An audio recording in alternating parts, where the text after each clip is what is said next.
Hallo miteinander, ich bin Nadine und heute möchte ich mit euch gerne interaktive Bilderbücher anschauen.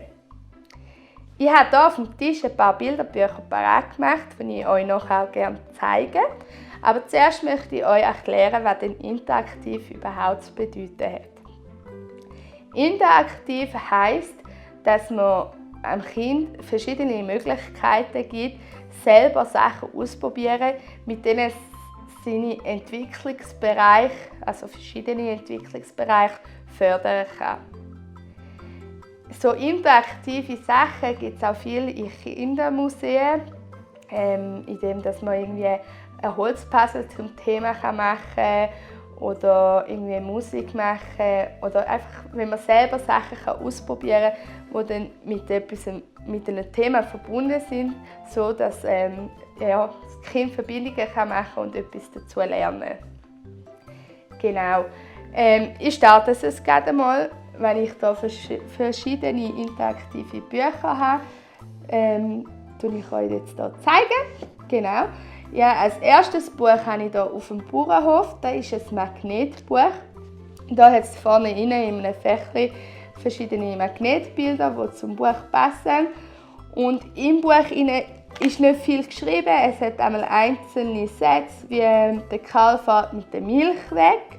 Und dann hat es zum Beispiel einen Traktor und einen Anhänger mit der Milch drauf, wo man dort mit dem magnetisch anmachen kann. Dann muss das Kind eigentlich das Bild finden, das dazu passt und nachher richtig tun. Dann hat es zum Beispiel auch einen Stall, wo Zäune sind und dort hat es auch noch ein bisschen Platz frei. Und dort hat es auch noch ein Bild, wo 2 Säule am Spielen sind im Stroh und dann würde auch dann dort hingehören. Genau. Dann kann das Kind eben während dem Geschichten-Erzählen eigentlich mega viel mitmachen. Und so hat es auch lange Aufmerksamkeit. Und hat die Möglichkeit, über eine längere Zeitspanne zum Lernen. Genau. Ja. Zweites interaktives Buch, also es ist ein bisschen weniger interaktiv. Es ist einfach so ein Bildchen, wo eben wie eigentlich eine Handpuppe ist, eine Fingerpuppe, wo eigentlich Geschichte erzählt. Und das Interaktive da ist, dass auch das Kind eigentlich mit dem Bienchen schwätzen kann oder das Bienchen streicheln und dann wie mit dem Bienchen eigentlich ins Gespräch kommt und die Biene kann ihm erklären, was es bei den Blumen macht und so. Genau. Ja. Und dann ein drittes Buch ist da, «Hoppla, wer krabbelt denn da?» Das sind Sachen, die man so zum Beispiel aufwärts schieben kann, dann kommt da die Maus hinter dem Äpfel führen. Oder seitwärts schieben, dann kommt da der Hase hinter dem Salat führen. Oder ja, auch nochmal seitwärts. Genau, eben, man kann es hier in verschiedene Richtungen kann man so Fältchen schieben mit dem Finger. Und dann passiert etwas. Also Aktion, Reaktion. Und das ist dann auch das, was es für das Kind auch interessant macht und dann aufmerksam kann dabei bleiben beim Geschichten erzählen. Ja, und nochmal etwas habe ich hier. Das ist momentan Joscha sein absolutes Lieblingsbuch. «Fühl mal, hör mal» heisst es. Und dann kann man das hier einstellen. Ja, genau.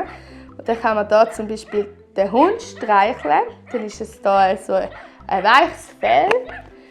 Und dann fängt er an zu bellen. Zusätzlich hat es aber auch eine Geschichte. Ich bin dann hier viel am Geschichten erzählen eigentlich. Und er darf dann hier die Tiere streicheln und sie bellen. Und das finde ich mega cool. Eben, dann hat es hier zum Beispiel auch eine Katze. Die hat auch ein anderes Fell, also andere, längere Haare. Also es fühlen sich alle Tiere ein bisschen anders an. Ja. Es hat hier auch so einen Wellensittich. Es sind zwar nicht Federn, aber es fühlen sich schon ein bisschen an wie Federn. Wäre noch cool, wenn es wirklich so richtige Federn wären, aber das wäre wahrscheinlich nicht lange heben. Ja. Genau. Ja. So. Ja, eben, ich finde wichtig, dass man im Alltag immer wieder so ein bisschen interaktive Bücher auch verwendet für die Kinder, ihnen die erzählt und mit ihnen anschaut und sie auch wirklich mitschaffen lässt. Das ist für die Kinder auch wichtig, um sie eben in verschiedenen Bereichen zu fördern. Hier beim Magnetbuch eben ist es das kognitive das Denken, das gefördert wird, aber auch die Feinmotorik. Eben mit der Feinmotorik die Magnetchen aufs Buch kleben und mit dem Denken, ja, welches gehört dem wo hin. Da ist eigentlich das Hirn und der Körper ständig am Arbeiten. Ja, und da ist auch das Hören und Verbindungen machen, wie eben der Hund bellt. Wenn ich den Hund streichle, dann bellt er. Ja, und da ist auch Feinmotorik ganz aktuell. Eben, wenn man da die Sachen schiebt und es dann etwas passiert. Genau, mit dem Finger, wo man da Sachen umschieben.